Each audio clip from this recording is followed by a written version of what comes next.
जाति न पूछो साधु की, पूछ लीजिए ज्ञान। मोल करो तलवार का, पड़ी रहन दो म्यान कबीरा, पड़ी रहन दो म्यान।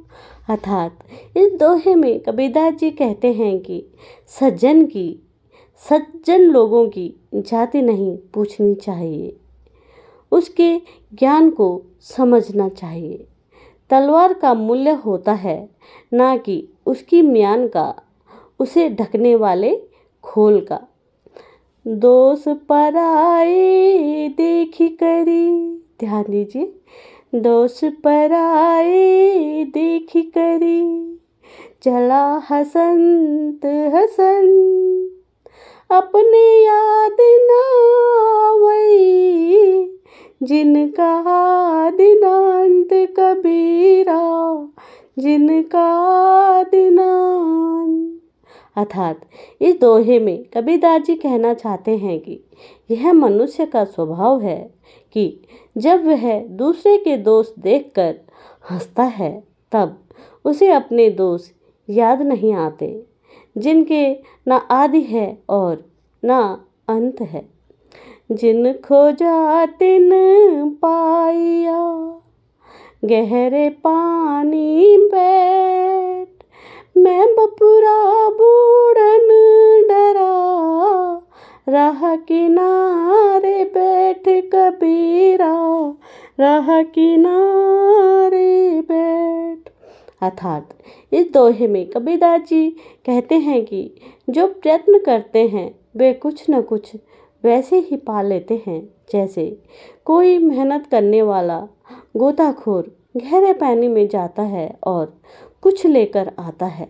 लेकिन कुछ बेचारे लोग ऐसे भी होते हैं जो डूबने के जोड़ों के बने के भय से, डूबने के भय से किनारे पर ही बैठे रह जाते हैं और कुछ नहीं पाते।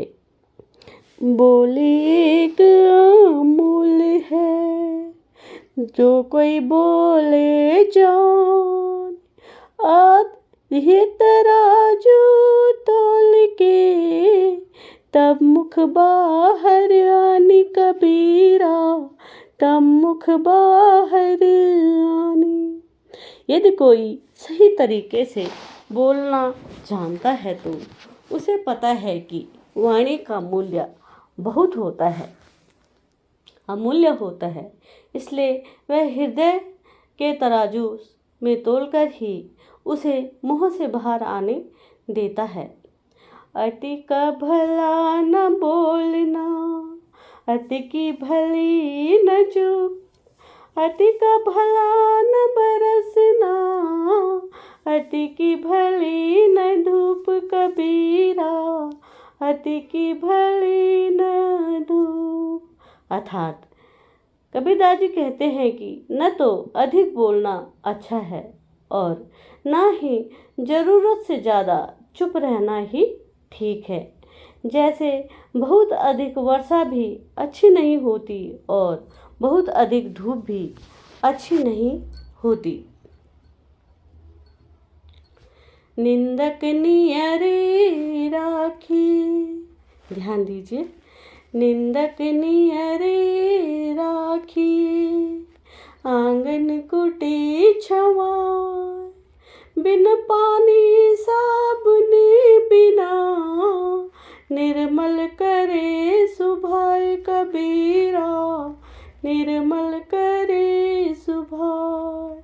अर्थात जो हमारे निंदा करते हैं उसे अपने अधिकाधिक पास ही रखना चाहिए। वह तो बिना साबुन और पानी के हमारी कमियां बताकर हमारे स्वभाव को साफ करता है। दुर्लभ मानुष जन्म है, ध्यान दीजिए, दुर्लभ मानुष जन्म है, देह न बारंबार। तरवर त्यों पीता झड़े, बहर न लागे डर कबीरा, बहर न लागी डोर। अर्थात इस दोहे में कबीरदास जी कहना चाहते हैं कि इस संसार में मनुष्य का